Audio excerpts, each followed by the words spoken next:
Shalom, selamat pagi jemaat Tuhan. Tema khotbah pada pagi hari ini adalah bencana diubah menjadi berkat, yang saya ambil dalam Mazmur 81 ayat 17. Mari kita berdoa. Ya Roh Kudus yang sudah mengilhami penulis Alkitab dalam menulis firman Tuhan ini, Roh yang sama membimbing hamba-Mu menjelaskan firman dengan jelas dengan gamblang, dan setiap kami yang mendengarkannya berbicara kepada kami, menguatkan kami, meneguhkan kami, menghibur kami, juga mengoreksi kami. Roh Kudus pimpin. Dalam nama Tuhan Yesus kami berdoa. Haleluya. Amin. Jemaat Tuhan, dalam kasih Tuhan, dalam kehidupan sehari-hari di dunia ini, ada istilah yang namanya blessing in disguise. Diterjemahkan sebagai something that appears to be misfortune. Sesuatu yang kelihatannya seperti malapetaka, tetapi akhirnya bisa mendatangkan keuntungan-keuntungan yang tidak pernah diharapkan sebelumnya. Itulah blessing in disguise. Sesuatu malapetaka, musibah yang terjadi, tapi akhirnya oleh karena kasih Tuhan mendatangkan berkat-berkat yang tidak terduga sebelumnya. Saya ambil contoh, misalnya pada sekian tahun yang lalu terjadi tsunami terhadap Aceh dan Nias. Oh, luar biasa, banyak kerusakan terjadi, banyak orang meninggal dunia, banyak infrastruktur kacau dan rusak semua.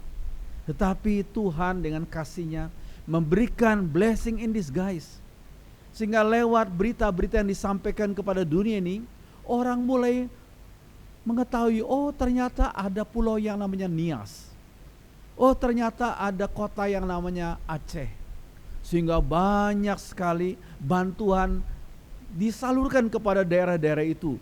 Bahkan daerah-daerah itu dibangun dengan luar biasa, dan kekayaan alam Nias khususnya dikenal oleh dunia ini, sehingga orang melihat, oh di Pulau Nias itu kalau mau surfing, oh pergi ke pulau itu, bukan hanya di Bali. Di situ ada samudra Indonesia dan ombaknya luar biasa dan berbagai macam hal. Dan di sini kita melihat ada blessing in disguise. Ini berkat di balik malapetaka. Itulah salah satu bagian daripada pertolongan dan kasih Tuhan bagi dunia ini. Jemaat Tuhan, kalau kita melihat bagian firman Tuhan ini, mari kita membaca bersama Mazmur 81 ayat 17. Kita baca, tetapi umatku akan kuberi makan gandum yang terbaik, dan dengan madu dari gunung batu aku akan mengenyangkannya. Madu dari gunung batu. Maksudnya apa? Terus sekalian, madu adalah cairan yang sangat manis, sedangkan gunung batu adalah benda yang sangat keras. Apa arti bagian ini? Arti pertama adalah madu keselamatan datang dari Tuhan Yesus yang telah disalibkan di bukit batu Golgota. Itu makna pertama. Makna kedua adalah sesuatu yang manis dihasilkan dari pengalaman hidup yang keras dan dari musibah yang terjadi. Terus sekalian, sesuatu yang manis bagikan madu itu dihasilkan dari pengalaman hidup yang keras, dari gunung batu yang keras dan musibah yang Tuhan izinkan terjadi di dunia ini. Terus sekalian, ini arti yang penting daripada madu dari gunung batu. Kemudian kita mempelajari apakah fungsi penderitaan atau bencana yang terjadi dalam hidup kita. Terus sekalian, fungsinya yang pertama adalah menyempurnakan. Terus sekalian, penderitaan dan musibah terjadi untuk menyempurnakan. Ibrani 2 ayat 10 dikatakan, 2 ayat 10, so God did the right thing when He made Jesus perfect by suffering. Allah melakukan hal yang benar ketika Dia membuat manusia Yesus sempurna lewat penderitaan. Yesus sebagai Allah tidak perlu lagi disempurnakan sebab Beliau sudah sempurna. Tapi Yesus sebagai manusia, melalui penderitaan Allah menyempurnakan manusia Yesus. So sekalian, fungsi penderitaan yang pertama adalah menyempurnakan. So sekalian, dalam Yesaya 53:3 dikatakan Yesus disebut sebagai a man of sorrow, manusia yang biasa menderita. Terus sekali kalau kita mempelajari bagian berikut ini, Bagaimana Yesus tidak bisa disebut sebagai manusia yang biasa menderita? Lalu sekalian, Yesus dilahirkan di kandang binatang. Saya pikir tidak ada seorang pun di antara kita yang menonton YouTube ini dilahirkan di kandang binatang. Tapi Yesus mengalaminya. Sebelum usia 2 tahun, Yesus sudah dilarikan dari Bethlehem ke Mesir.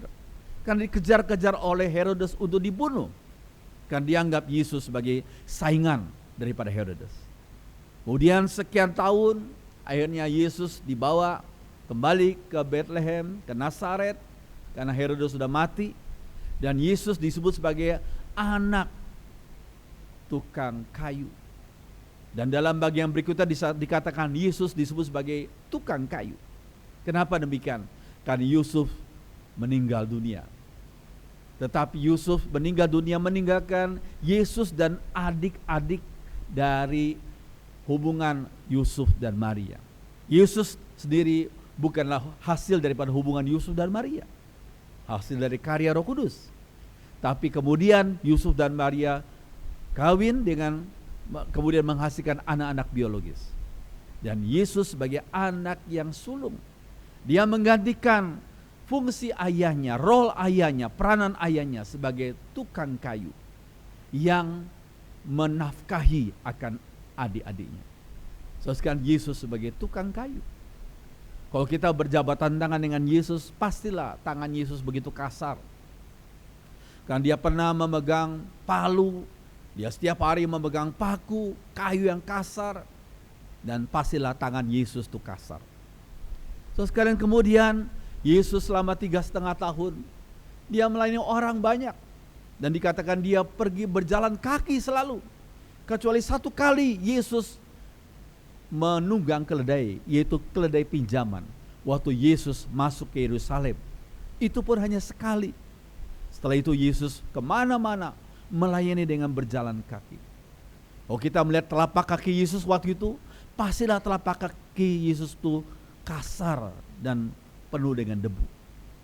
Sekarang Yesus adalah a man of sorrow. Kemudian Yesus dengan rela hati menyerahkan dirinya, tubuhnya untuk disalibkan. Yesus memang a man of sorrow, orang yang biasa menderita. Tapi William Barclay dalam tafsirannya menyebut, dikatakan setelah cross ada crown, setelah salib adalah kemuliaan, mahkota kemuliaan. Itulah yang dialami oleh Tuhan Yesus dalam Filipi 2 ayat 9-11. So sekalian, kalau kita memperhatikan bagian berikut ini, hal yang penting sekali sebagai umatnya. Kenapa demikian? Karena Yesus menolak jalan pintas yang ditawarkan oleh iblis. Ketika Yesus setelah 40 hari beliau berpuasa, kemudian datanglah si pencoba. Dan salah satu cobaannya adalah, jika engkau anak Allah, jatuhkanlah dirimu ke bawah. Sebab ada tertulis mengenai engkau, ia akan memberitakan malaikat-malaikatnya, dan mereka akan menatang engkau di atas tangannya, supaya kakimu jangan terantuk kepada batu. Yesus baru mulai muncul di depan orang banyak, pelayanan kepada orang banyak. Itu membutuhkan, zaman sekarang disebut sebagai nama, brand. Dan salah satu cara yang ditawarkan oleh setan adalah bikin satu hal yang sensasional. Jatuhkan dirimu dari atas bumbungan bait Allah ke lembah Kidron, itu tingginya sampai 137 meter. Dan gak ada jaring pengaman. Jatuhkan dirimu dan malaikat-malaikatmu akan menatang engkau sehingga kakimu tidak terantuk batu. Maka orang-orang akan berkata, wah ini luar biasa, ini show, ini hebat, luar biasa. Tapi Yesus menolak tawaran iblis itu. Sebab Yesus tidak pernah melakukan mujizat untuk show, tapi dia melakukan mujizat selalu untuk kemuliaan Allah Bapa. Lalu Yesus berkata kepada setan, dia berkata, ada tertulis, janganlah engkau mencobai Tuhan Allahmu. Terus sekalian, Yesus menolak jalan pintas yang ditawarkan oleh setan. So sekalian, kalau kita perhatikan yang berikutnya, itu tentang fungsi daripada penderitaan, daripada tantangan yang kita hadapi. Yang berikutnya adalah untuk melatih umatnya. Dalam Mazmur 144 ayat 1, Dikatakan dari Daud, pujilah Tuhan pelindungku, ia melatih aku bertempur dan mengajar aku berperang.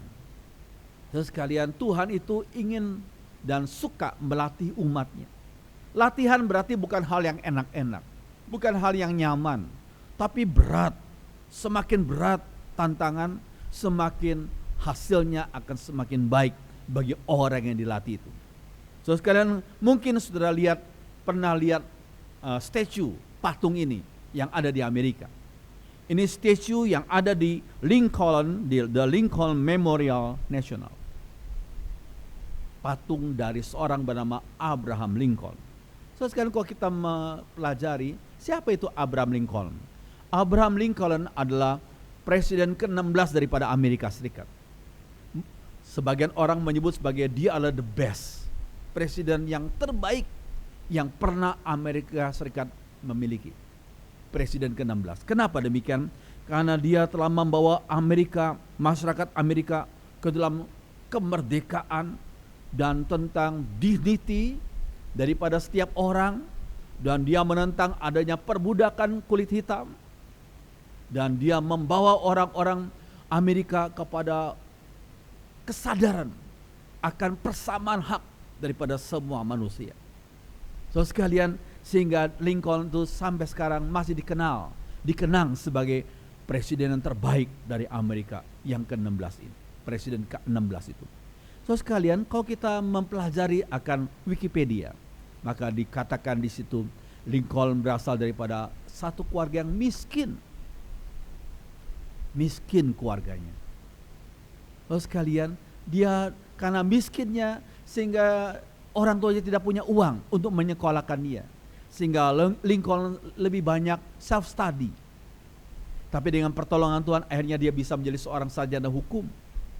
Dan dia pernah menjadi pengacara untuk membela hak asasi manusia sebelum dia menjadi politikus dan akhirnya menjadi presiden. Terus sekalian, jadi lewat penderitaan yang dialami oleh umatnya, Tuhan ingin melatih umatnya, melatih kita menghadapi tantangan, menghadapi kesulitan. Tuhan mau melatih kita. Itu yang kedua. Yang ketiga, saudara sekalian, tujuan daripada atau fungsi daripada penderitaan adalah membuang sifat-sifat buruk. Dalam Amsal 20 ayat 30 dikatakan, kita baca sama-sama ya. Ada kalanya pengalaman pahit menghapuskan kejahatan dan membersihkan hati manusia. Pengalaman pahit yang kita alami itu menghapuskan kejahatan dan membersihkan hati manusia. So sekalian, ini benar dalam hidup kita, sungguh kita alami. Contohnya dalam Alkitab adalah Yusuf.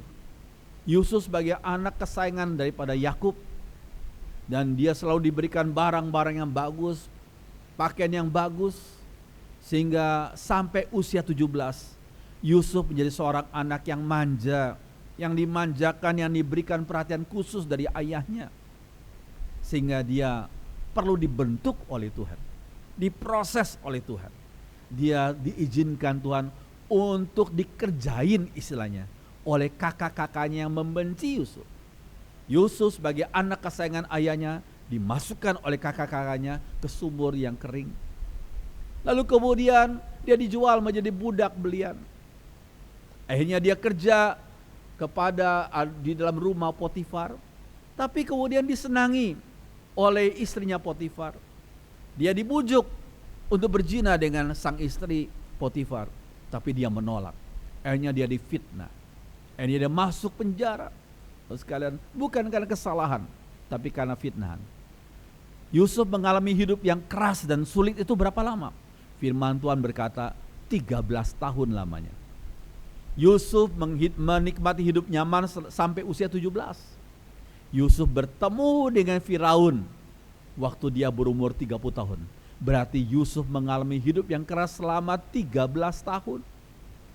Tuhan membentuk, Tuhan membuang segala sifat-sifat yang manja, yang sombong, untuk Tuhan pakai jadi hambanya. Pada usia 30 tahun, Yusuf diperkenan Tuhan untuk bertemu dengan Firaun, dan dipakai Tuhan untuk menafsirkan mimpi Firaun. Akhirnya dia menjadi perdana menteri orang Mesir. So sekalian, ini suatu hal yang luar biasa. Ada kalanya pengalaman pahit menghapuskan kejahatan dan membersihkan hati manusia. Itu yang ketiga. Yang keempat, saudara sekalian, fungsi daripada pengalaman pahit adalah memurnikan iman dan motivasi umatnya. Saudara sekalian, dalam Mazmur 66 ayat 10 sampai 12 dikatakan, "Ya Allah, Engkau telah menguji kami seperti orang memurnikan perak di dalam api." Yuk kita baca sama-sama. "Kau biarkan kami jatuh ke dalam perangkap, dan Kau beri beban yang sangat berat. Kau biarkan kami diinjak-injak musuh. Kami melintasi banjir dan api. Tapi sekarang kami telah Kau bawa ke tempat yang makmur." Luar biasa. Ini pengalaman daripada pemazmur. Dia pernah mengalami hidup di mana dimurnikan oleh Allah seperti seseorang memurnikan perak. Berapa kali dipanaskan? 7 kali dipanaskan.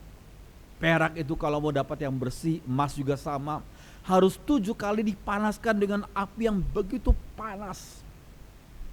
Begitu panas.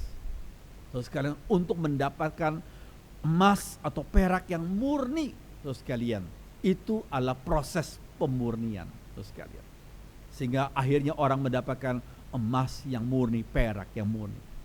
Tapi waktu dalam proses itu dikatakan pemazmur diizinkan untuk masuk ke dalam perangkap. Perangkap satu hal yang sungguh membuat seseorang jadi bingung, mau ke kiri, ke kanan, depan, belakang, ke atas, ke bawah, gak bisa, sebab seperti di perangkap gitu. Kau beri kami beban yang sangat berat. Kau biarkan kami diinjak-injak musuh. Kami melintasi banjir dan api. Oh, luar biasa. Pemurnian itu memang berat dan tidak enak dan tidak nyaman. Tetapi akhirnya Tuhan bawa pemazmur ke tempat yang makmur. Oh, ini suatu hal yang luar biasa. Tuhan melakukan hal yang indah. So sekalian, kok kita bertanya, untuk apa kita iring Tuhan? Untuk apa kita rajin berdoa? So sekalian, seringkali orang berkata, kita rajin berdoa, kita iring Tuhan, kok tetap mengalami tantangan kesulitan? Apa bedanya kita dengan orang-orang yang tidak percaya pada Tuhan Yesus? Oh, pasti ada bedanya. Bedanya sangat prinsipil, saudara sekalian. Mari kita lihat kalimat berikut ini. Saudara sekalian, bedanya adalah seperti ini.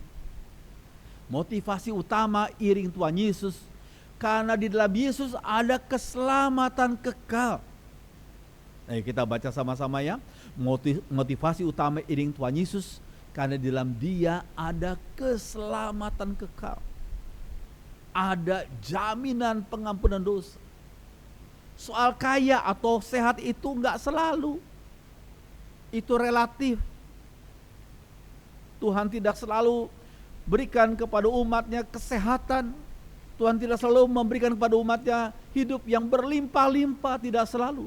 Tapi ini yang selalu Tuhan berikan, yaitu apa? Kalau kita percaya Tuhan Yesus, pasti ada keselamatan yang kekal. Dan ini mutlak, ini absolut. So sekalian, ini suatu hal yang penting. Sebab bagi kita umatnya, masa senang atau masa sulit, ada berkat dan ada tantangan sendiri dalam iring Tuhan. Waktu kita senang, masa senang, ada berkat, tapi ada tantangannya. Kita jangan sampai jatuh dalam dosa pada waktu kita mengalami atau menjalani masa yang senang. Tapi masa sulit juga ada berkat di balik itu semua, ada blessing in disguise. Tapi tentunya juga ada tantangannya. So sekalian, ini suatu hal yang penting. Makanya kalau kita melihat berikut ini penting sekali. Kalau sekalian dikatakan, bukan teologi kemakmuran atau bukan teologi penderitaan yang kita orang Kristen harus pegang.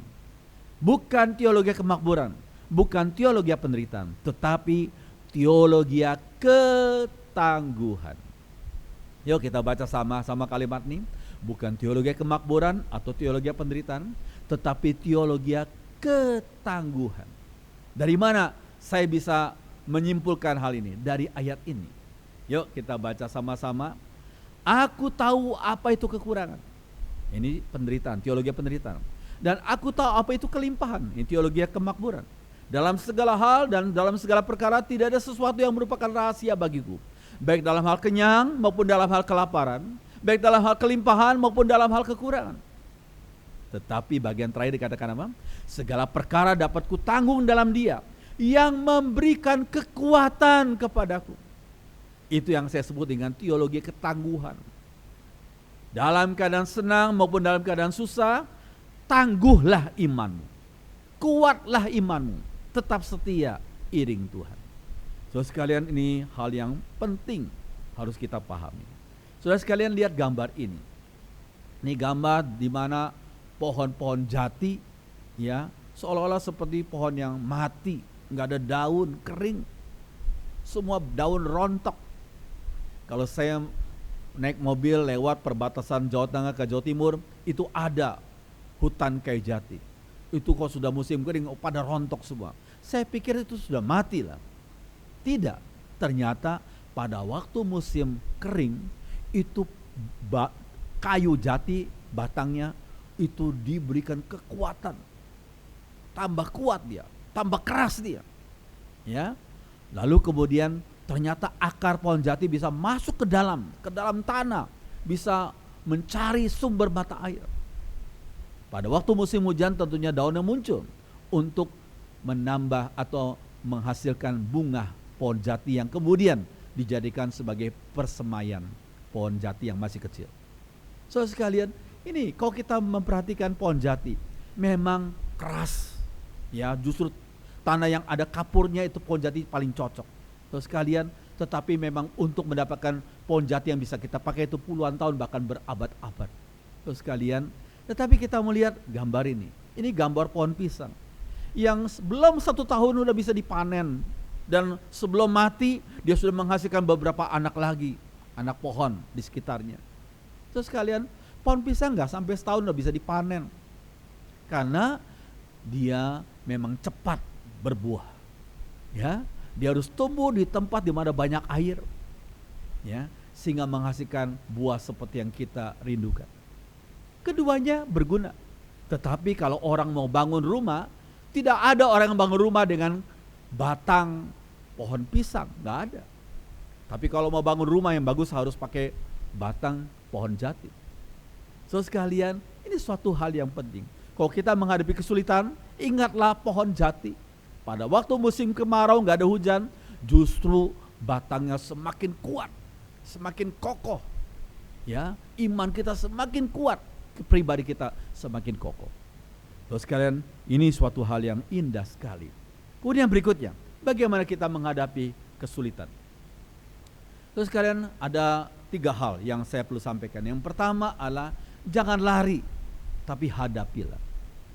Terus sekalian, kalau kesulitan itu Tuhan pimpin kita untuk menghadapi kesulitan, itu merupakan pimpinan Tuhan, jangan lari, tapi hadapilah. Terus sekalian, dalam Lukas 22 dikatakan, ya Bapakku, jika engkau mau, ambillah cawan ini daripadaku, tapi bukanlah kehendakku tetapi kehendak-Mu lah yang terjadi. Secara manusia Yesus tidak mau meminum cawan pahit itu.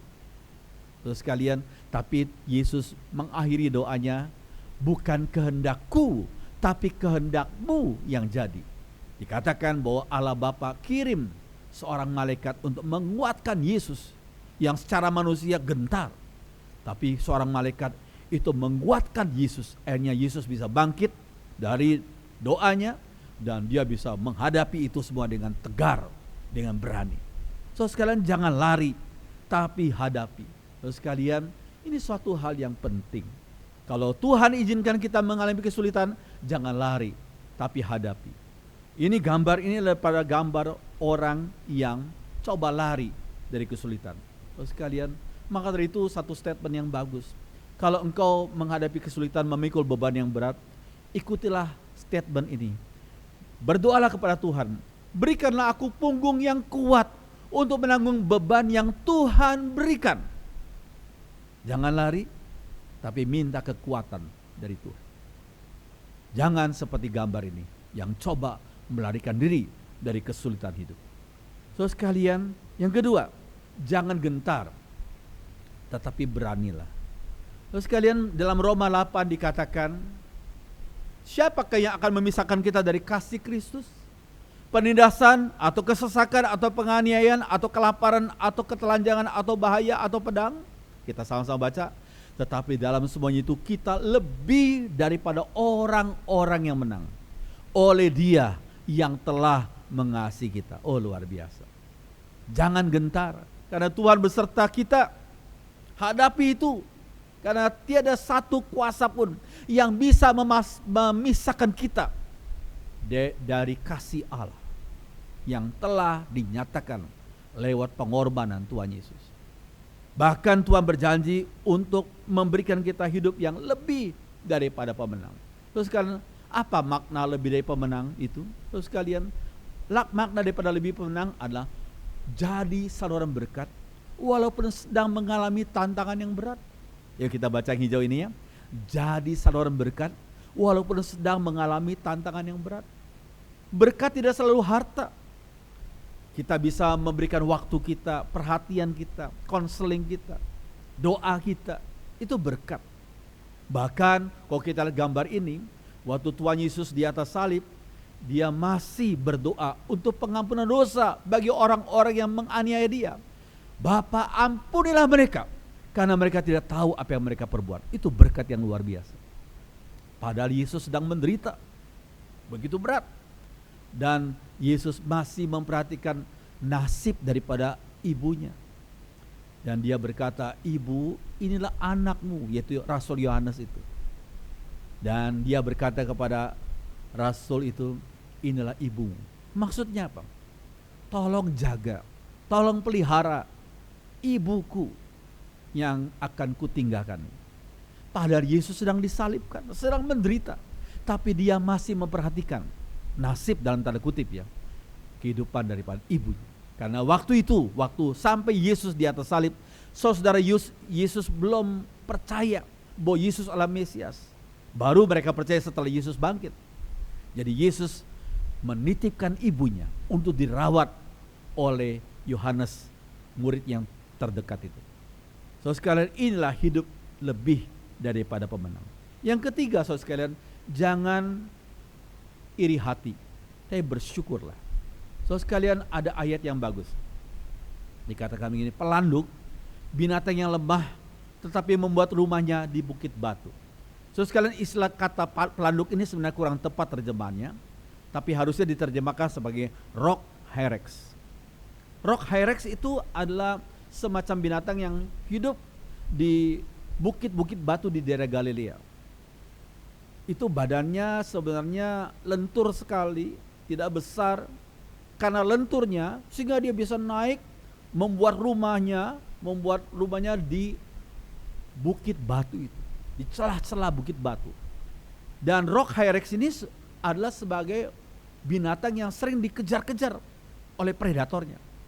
Tapi waktu dikejar, mereka cepat-cepat naik bukit batu. Batu-batu yang terjal mereka bisa naiki, dan mereka cepat-cepat masuk ke lubang celah-celah bukit batu itu, dan akhirnya mereka terlindungi. Jadi bagi binatang yang lemah ini, Tuhan memberikan kemampuan tubuh yang begitu fleksibel untuk bisa membuat rumah di celah-celah bukit batu. So sekalian, berarti Tuhan memberikan perlengkapan sesuai dengan situasi kondisi. Jadi saudara sekalian, Tuhan itu kreatif sekali. Sesuai dengan sikon, Tuhan memberikan perlengkapan yang cocok dengan sikon. Kita melihat dalam Ulangan 8 ayat 3 dan 4. Dikatakan waktu orang Israel berada di padang gurun, mereka gak bisa ada waktu untuk bercocok tanam. Tapi sebelum embun turun, Tuhan memberikan mana dari surga selama 40 tahun.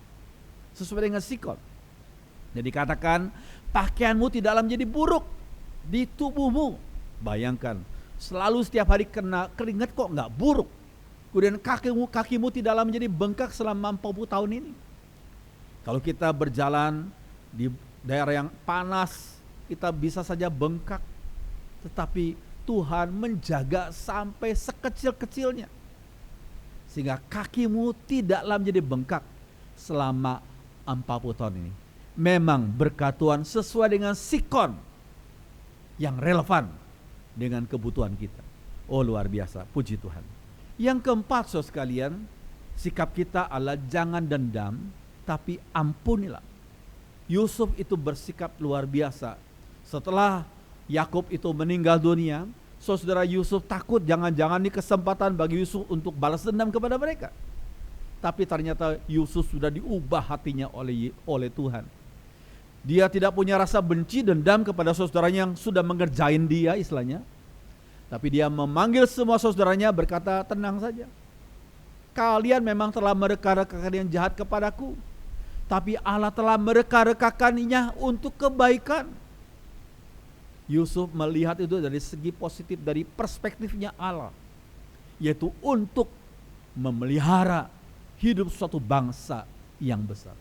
Jadi katakan, janganlah takut, aku akan menanggung makananmu dan makanan anak-anakmu. Saudara sekalian, jangan simpan kebencian, kedendaman dalam hatimu. Walaupun ada sebagian orang yang sudah berusaha berbuat jahat waktu lalu, tapi pada waktu engkau ada kesempatan untuk membalas mereka dengan kejahatan lagi, jangan lakukan itu. Ikuti teladan daripada Yusuf yang tidak mendendam, mengampuni saudaranya, dan malah Tuhan memberkati Yusuf luar biasa. Saudara sekalian, ini suatu hal yang penting. Biar dalam masa-masa seperti ini kita ingat akan firman Tuhan dan kita percaya kasih-Nya tidak pernah bisa dihalangi oleh kekuatan dan situasi kondisi apapun. Mari jemaat Tuhan kita berdiri, kita nyanyikan lagu ini bersama-sama. Kekuatan di hidupku ku dapat dalam Yesus. Kita berdiri saudara sekalian, kita nyanyikan lagu ini bersama-sama. Kekuatan di hidupku ku dapat dalam Yesus. Dia tak pernah tinggalkanku, setia menopangku.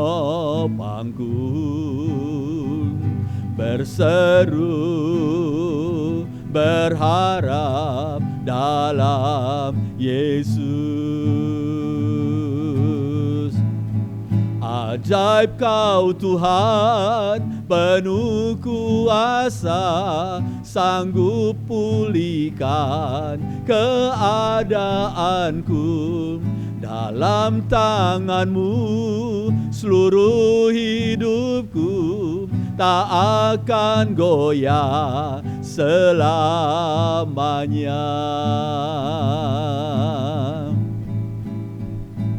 Kekuatan di hidupku ku dapat dalam Yesus. Dia tak pernah tinggalkanku, setia menopangku. Berseru berharap dalam Yesus. Ajaib Kau Tuhan, penuh kuasa, sanggup pulihkan keadaanku. Dalam tangan-Mu seluruh hidupku tak akan goyah selamanya. Tak akan goyah selamanya.